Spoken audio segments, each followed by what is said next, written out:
Good morning, YouTube. This is Mike in Detroit. How's everybody doing? I'm going to attempt to answer some questions that I get a lot. And it has to do with a little bit of music theory, but the main question is, how do you wean yourself off the sheet music? I see these cats playing at the jam sessions and in the clubs. I don't see a piece of sheet music around anywhere. They played for 3 hours. How do you remember all of that? So I'm certainly not going to get into everything, but I'm going to give you some thoughts on that. If you too want to wean yourself off the fake books in other words, there are just songs you just know. If you went into Guitar Center or you were walking in an airport, you saw a piano, you could just sit down.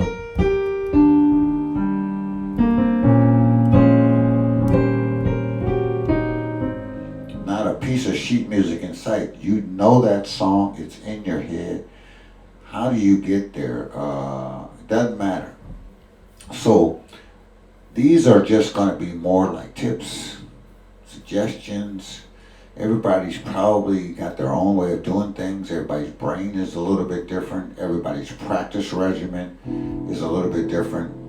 But I think there are some similarities, some tips we can get. Now, for this lesson, we're going to use the song All of Me. Let me move my keyboard around. So this song.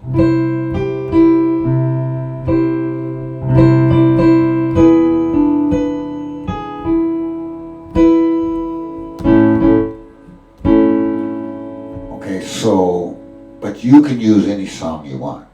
As a matter of fact, that's probably the first tip. Get you a piece of paper and draw some columns on it. It could be your phone, could be whatever you write on. A piece of paper, throw it on your music stand, and say, here's my repertoire. I know, I don't care if it's 3 songs, 50 songs, 2 songs, you gotta start someplace, right? I know these songs. I can play them. I've been playing them for years. I know these songs. And then in another column, and maybe in the middle column, here's some songs that I kind of know. You know, I kind of know a piece of it, but I forget the middle part, or I kind of know that. It's not like I don't know it, but I don't know it well enough to play it through and make it sound pretty good. And then the third column is, here's some songs, just call it on deck. Here's some songs I want to learn. So you got 3 columns. I know these songs, I sort of know these other songs, and I don't know these songs, but I want to add them. They have to move through to get to your repertoire. So suggestion number 1. If you're playing jazz standards, there are about 20 of them that everybody should just know. Autumn Leaves, All of Me, Misty, Fly Me to the Moon. I mean, if you want to play jazz, these are kind of requisite songs. All the Things You Are, a beautiful song. Blue Bossa. So, first thing you want to do is have a target repertoire that's in the standard. There are hundreds of jazz standards, but there's about 20 of them that pretty much everybody should just make an attempt to know. Now put those on your list and then put them in the right column. Do you already know that? Fine, put them in your repertoire column. Do you kind of half know that and know a little bit about that? Put them in the middle column. Do you want to learn that? That's your first task. Target the most called, most requested standards. And now, what else should you learn? Well, it's my opinion, but I say learn songs, that mean something to you, that moves you. All the Things You Are moves me.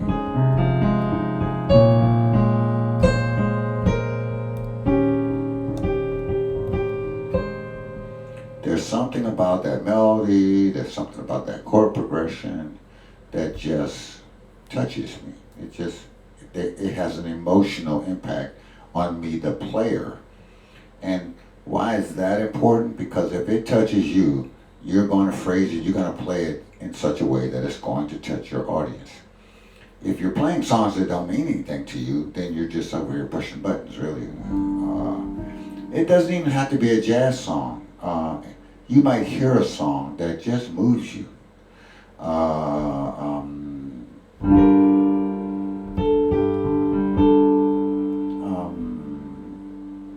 Whatever it is, it might be a pop song, it might be a Stevie Wonder song, it might be anything.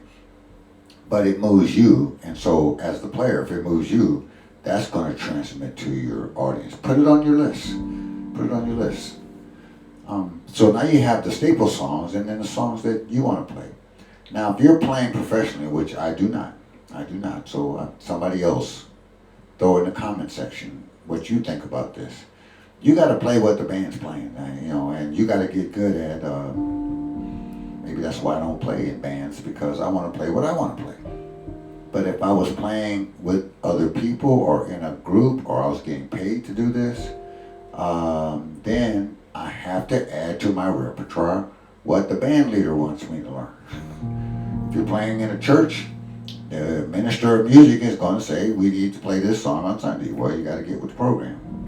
Okay, so that's what to play. Now, here's a big one. How you bring things into your brain has a lot to do with how you get it out of your brain. One of the reasons we don't remember things is because, like a file cabinet, we just opened the drawer and threw it in. We just threw it in, and now we can't get it back out. But if we organize the way we put it in, it makes it a lot easier to get it back out of our brain. So there's a couple things to do.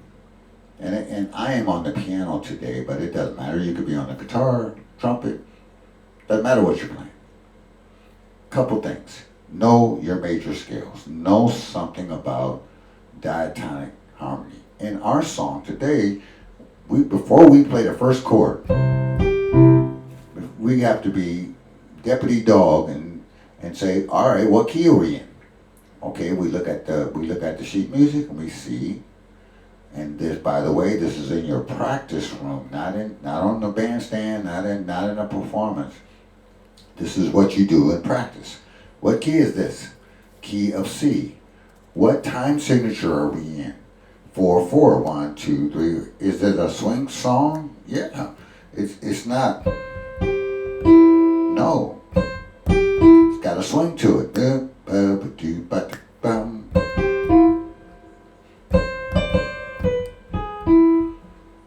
Okay.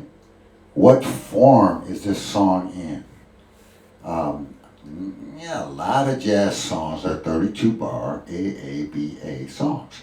That helps you remember that. If you know the form of the song, you say, well, shoot, a couple of these phrases are going to repeat itself. So see how that's less learning I have to do. Instead of remembering 32 bars, if I can get 8 bars in, and then the next 8 bars are going to repeat, voila. What key are we in? What's the form of the song? And now we're ready to go to our instrument and start learning this song and putting it in. Next tip I have for you is learn songs in chunks. So here we are.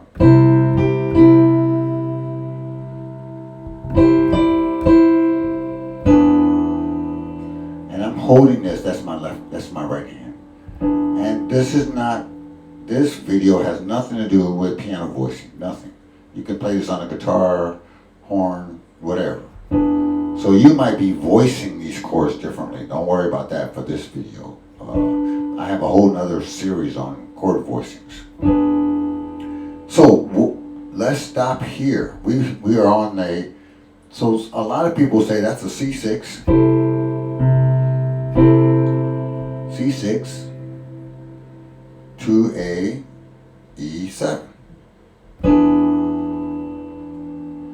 Okay, if you put it in your brain that way, you're going to have a hard time getting it out, especially if somebody changes the key on you or whatever. Let's put it in this way. That's a 1 chord, right? And it's going to a 3 dominant chord. Well, how did I know that? 1, 2, 3. Now, I know something about diatonic harmony. The harmony that is within the key. So let's quickly review that. On the 1 chord, if it's diatonic, that's a major chord. On the 2 chord, that's if it's diatonic, it's a minor chord. The 3 chord, minor. And you can catch these voicings if you want, but that's not the purpose of this video. On the 4 chord, it's major. On the 5 chord, it is a dominant 7 chord. On the 6 chord, it is minor. On the 7 chord, it is a minor 7 flat 5. And we're back to 1. It is common for the 6 or the 3 chord to leave the key and instead of playing a minor chord, right? That's what we would expect. It's a dominant chord, which is what's happening in this song. We went from a 1 chord to a dominant 3 chord. So in other words, we're going to end up with a 3, 6, 2, 5, but a couple of those chords are going to be out of the diatonic harmony. Now, look at all this analysis we're doing, learning the song. We're putting it in our brain a different way. That way, we can get it out that way. So if somebody somebody calls all of me, my brain says 1 chord to the 3 chord. Now let's stop here again. You want to use not only chunks, but use familiarity. What do you call it? Can you name another song that does that? Can you name another song? 1 chord, right? 1 chord to 3 dominant. I'll give you a minute. I won't give you a minute. I'll give you 10 seconds. Think of another song that does that. Same thing. See, jazz especially is a bunch of Lego blocks that you just pick up and throw it together and you'll start to hear repetition. So I'm going to play that song that I'm thinking of. Maybe you're thinking of a different one. That does precisely the same thing. Here we go. Different key though.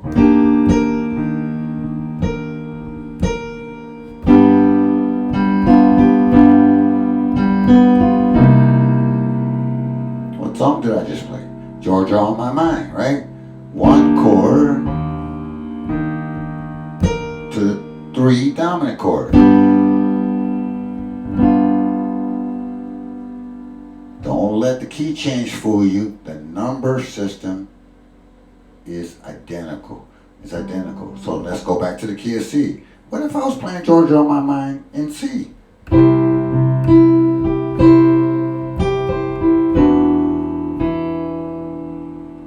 Well, wait a minute. All of me has exactly the same chord progression, at least in the beginning, as Georgia on My Mind. You might be able to, I won't belabor this point, but the point I'm making is look for these similarities. Think of these similarities. Now, when your repertoire is 2 songs, you won't be able to find them. But your repertoire start getting to 20, 30, 40, 100 songs, you're going to find these commonalities that a lot of jazz is recycled chord progressions. Matter of fact, I have preached this for, 15 years, that don't learn songs so fast that you don't know the staple 10 or 12 different chord progressions, and then you'll recognize them in songs. Okay, so back to our song. All of me.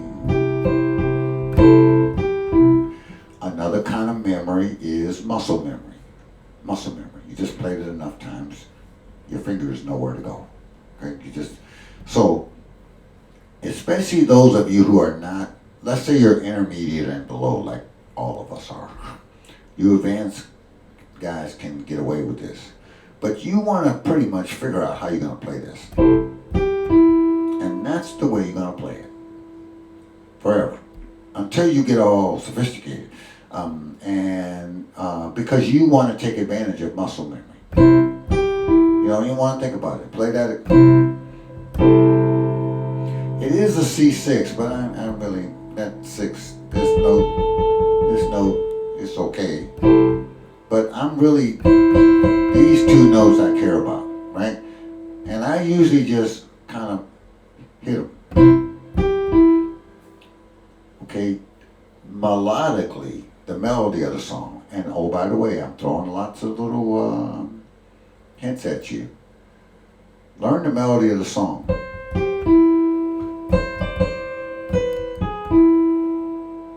I'm not going to do the whole thing because the video is, I think this video is going to be relatively long because I got a lot of stuff to share with you today. But learn the melody of the song and then add it to your chords. So however your phrasing might sound differently than mine. That's fine. But whatever you do it enough so muscle memory takes over.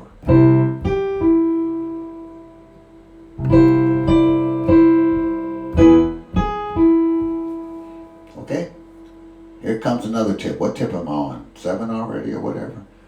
Notice patterns. Notice patterns. Notice patterns. Let's take a rhythmic pattern. Da, da, da. That's a pattern. Da, da, da. Long, short, short. Long, short, short. Now watch this pattern repeat. Long, short, short. That's why these songs are so catchy, because the audience can catch on subconsciously or consciously. Even an audience, if they're not a jazz aficionado, will catch these rhythms. Da, da. So this pattern is the same as this pattern. Okay, here it comes again. Da, da, da. Now we deviate from it. Okay, now, so let's look at another pattern. This time it's a quarter pattern. That's a D minor 11. Why? Because the melody is here. Now, if you went through my chord course on the piano, you know you can play a D minor like this. Right? That's a D minor second inversion. All I got to do is stretch my pinky out. I got the D minor 11. Put a little bass under that. So, well, why am I belaboring that little thing? Because we're going to see that again here. Let me get my left hand out of the way so it's not so cluttered on the screen. You said, well, wait a minute. Isn't that the same pattern I played over here? On a D minor. Here I'm going to play it on a A minor. Notice patterns. They'll help you recall that song when you're ready to play it without the sheet music, which is what the purpose of this whole video is. Notice that, okay? And I'll bring that up again when I get to this A minor. Even your fingers are doing similar things. So play. Because you're training your fingers for muscle memory. It's interesting that most people will learn a song, they'll start from the beginning and blast their way to the end, and then they'll fumble around, whatever. Notice these patterns, isolate them, and then practice them by themselves. So I'm not even thinking about all of me right now. I want this pattern. By the way, I'm in my woodshed. I'm in the practice room. I'm working all of this out behind the scenes. What if I see another song that's got a D minor 11th in it?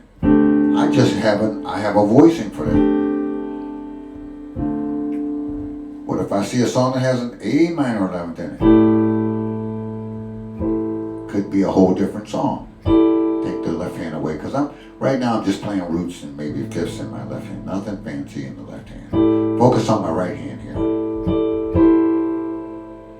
Now, if I had a guitar in my hand, I'd have to figure that out.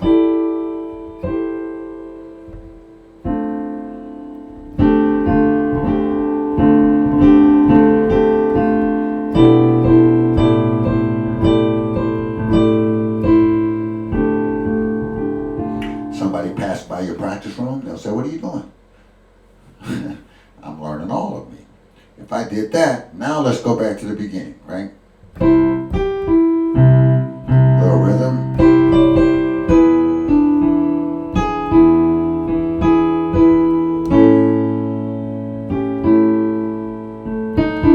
Now we have a little bit of chromaticism. The bass didn't change, but I think of this as a diminished chord in my right hand over this A bass, and diminished chords do like to go to. There's what I just practiced.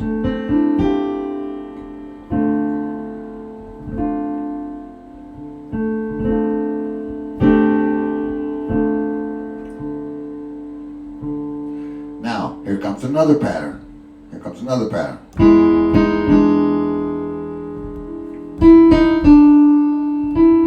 Don't forget that A minor pattern. I haven't forgotten you. I'm going to get to you when we get to that part of the song. But this part goes back to a 3 chord with a different pattern. Now it's down, coming down. Now we're going to see that pattern again when we say, watch, it's going to come up. Trust me. You see the point I'm making? I look for these patterns. They're pretty much in every song. Well, every song I've ever played. Can't really say that because I haven't played every song, but the songs I know about, you see these patterns. If you want to wean yourself off the fake books, the real books, these are some tips that can help you. Okay, so I'm on an E7 chord. So last time I did a arpeggio. Da da da. This time I'm going to do chromaticism. Take note of that. You'll be surprised how your brain will. First time, this time it's going to be chromaticism. Now, after chromaticism, it's going to come another arpeggio.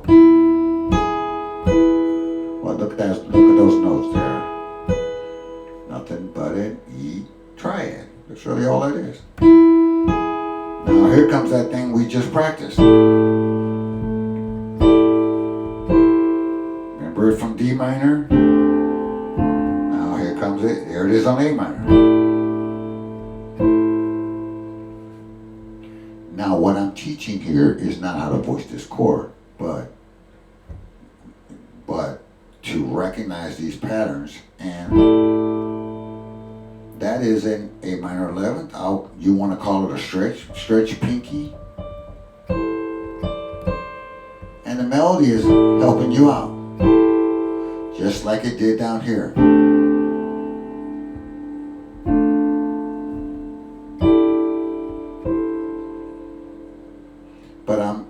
But I'm putting this in my brain a certain way. So if you just said, you picked up the song and said, well, I have to remember this song. Okay, it's a C major 6, and then it's a E7, then it's a A. Okay, forget that. Forget that. By the time you get up from your piano, you're going to forget that. But if you say one chord, 3 chord is dominant, and you should be able to hear that that's dominant. Here's minor. Here's dominant.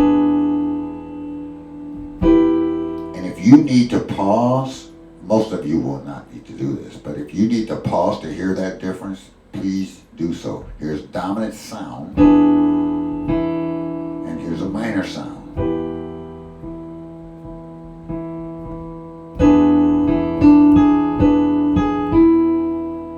So back to the top. Now, you notice I'm not so much worried about rhythm, but I'm kind of throwing it in a little bit. if you need to play it more like a ballad so that you can really get the notes down, then go ahead and do so.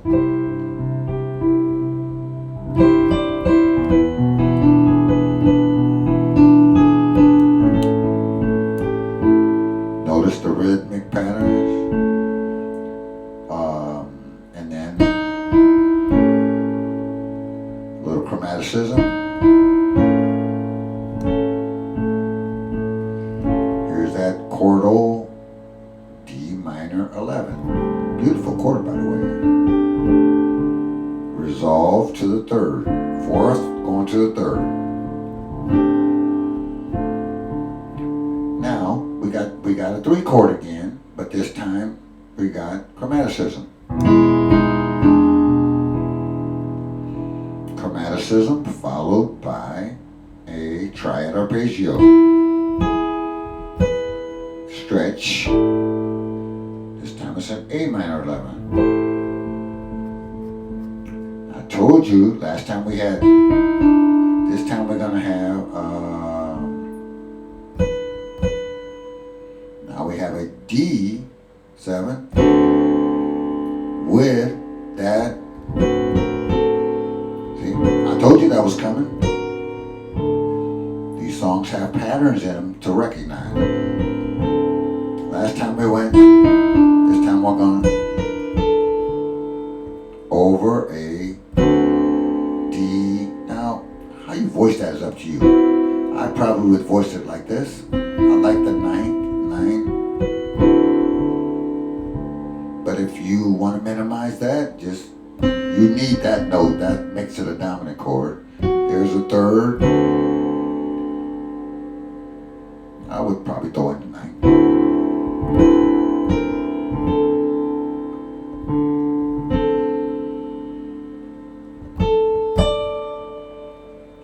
Know the melody. You want. Sometimes you don't need a chord, but you could put a chord there if you want to. You could put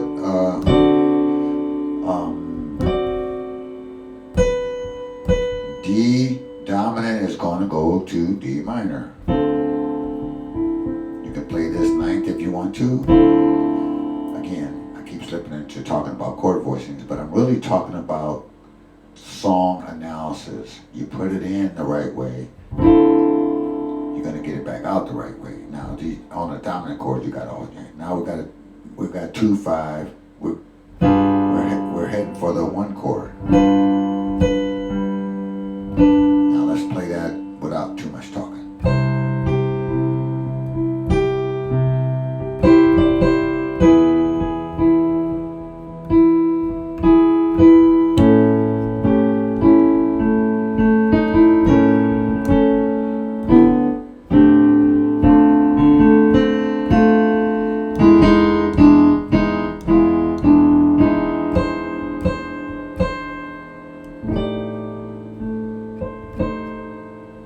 I messed that up because I got too fancy.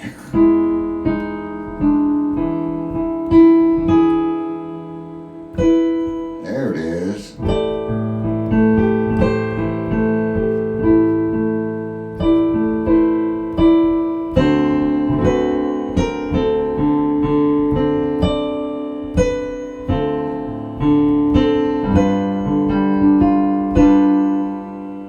So then we go back to the second A. Now, so again, learn the patterns, learn the form, learn the melody. I'll also say learn the words to that song. All of me, why not take all of me? Can't you see I'm no good without you? So kind of learn what the song is trying to communicate. Take my lips, and I wanna lose them. Take my arms, I'm not gonna use them.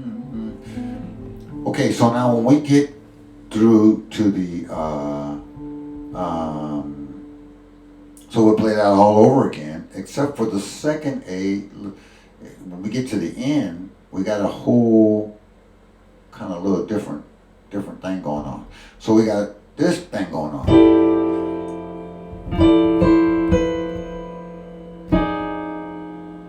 Now, look at this pattern again. Have you seen that before?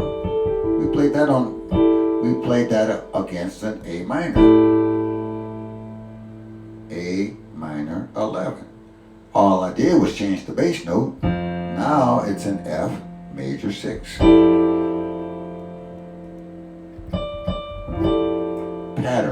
Patterns. Look for patterns. I got these F's in my left hand. Now I got the same. Before I had an A in my left hand. So when I get to the last A, I got a F major 6, F minor 6, call it 13th if you want to. So major 4, that's another common chord progression. 4 major, 4 minor,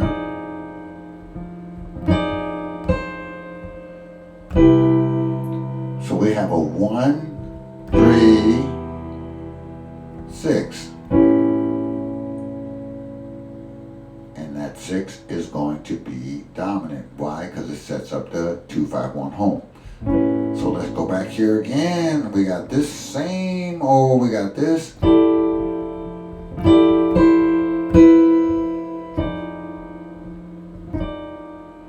F major to F minor. And when you see that, you're probably going to go to the 1. Now I am playing an E minor in my right hand, right? Over a C bass. E minor's going to catch up with it. Now I'm playing an E minor over an E bass. E likes to go to A.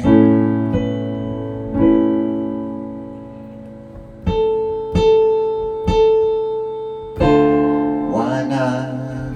D in the bass, that's kind of an F triad over D. This is an F major 7 over G. That's that church song. And we have just made it through the entire song. So rewind this, get some hints. One more, and this is a big one. If you don't already know it, just practice the circle of force. So let me real quickly, I don't know, take major chords. I'm going to voice them once. I'm going to voice them like this. Or I don't know how I'm going to voice them. But I am going to be thinking circle of force. So that is some kind of C chord. It's a C major chord. C goes to F.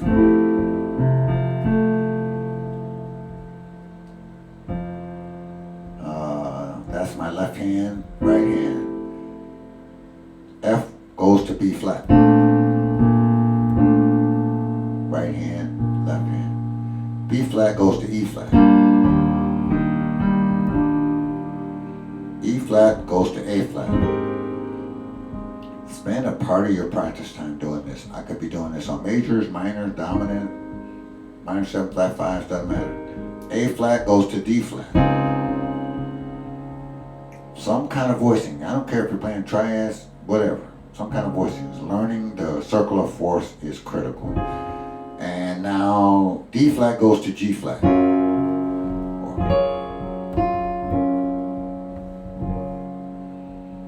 G flat goes to B. B goes to E. E goes to A. And what am I doing here? A goes to D. That's where I was. D goes to G. Goes back to C again. I could have done that on minor chords.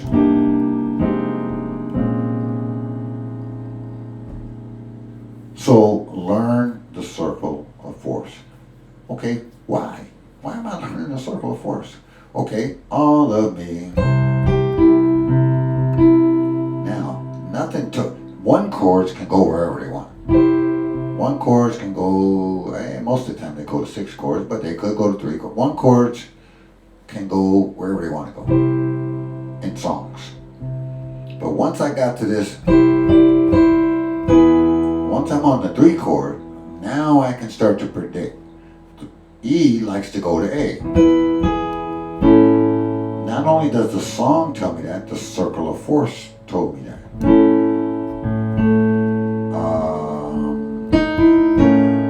Where does A like to go? A likes to go to D on the circle. Now here's the departure right here. The circle's not helping me here. That E chord, you just have to know that. Because on the circle, D wants to go to G, but the song departs. But once I got to that E, oh, circle time again. E likes to go to A. Where does A like to go? D. On the circle. Where does D like to go? Well, I'm gonna stay on D for a while. Now D wants to go to G. Oh, there it is. So the circle of force can always help you. Now, lots of tips. You still don't have it in your repertoire yet, but it's getting there. It's getting there. Next thing you want to do is find some rhythm.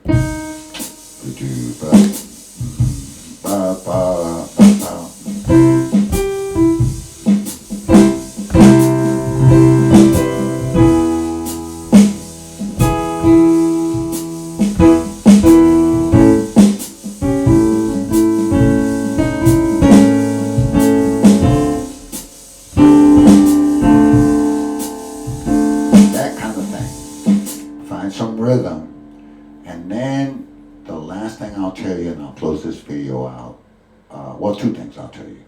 One, now you got it close to your repertoire. Now it's just a matter of playing it. Play your repertoire during your practice time. Take a chunk of your practice, because you did all this work to get this filed in your brain a certain way. But if you don't play this song for 2 months, you say, what was that again? What was it again?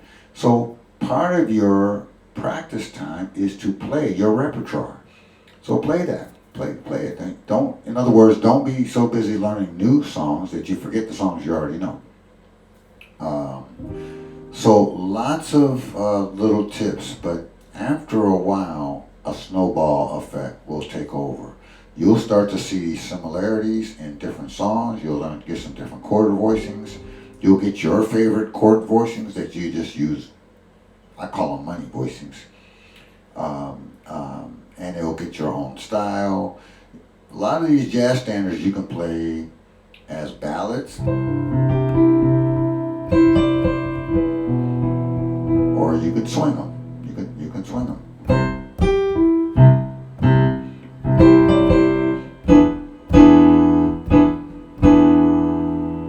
Now, for those of you who play piano, you have some couple extra steps you got to do. Every now and then, they're going to look to you to improvise. So you notice that I put a lot of these chord voicings in my right hand. My left hand was just supporting with bass notes. But either you're improvising or you do have a bass player. Well, now you're going to have to come up here and play this kind of stuff.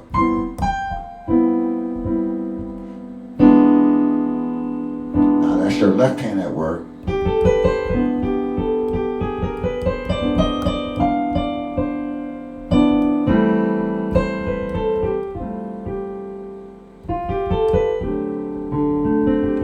So maybe that's a whole nother video. How do you get these voicings going in your left hand? On the me, when I take on.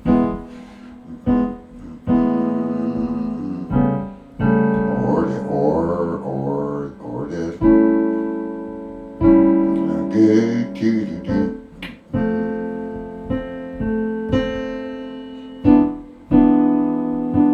That's another way. The more variety you play, now I'm trying to find little voicings, little punches I can do with my left hand while my right hand is doing whatever it's going to do, playing the melody or improvising. But that's another way to solidify these chord voicings in in your head. Just remember, this is not a C chord. This is a 1 chord to a 3 chord. So if you think C chord to E7, and somebody changes the key, or you won't recognize Georgia on your mind,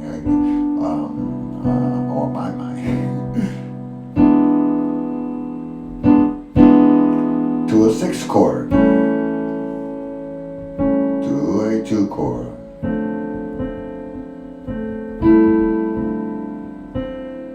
to another 3 chord.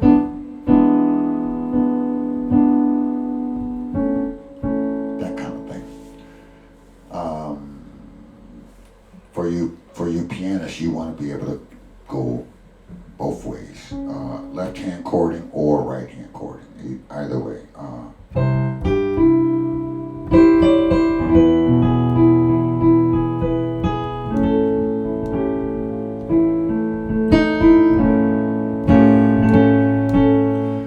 Okay, I think put in the comment section, those of you who are been doing this a while, if you have things that you use, some triggers, some tips that'll help us all out. How do you get away from the fake book? That's where we started. Now you need the fake book to get the chords and the melody, etc. But eventually close that book. Put that book away and play this song.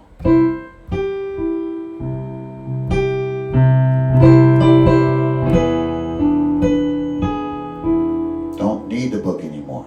You started with the book.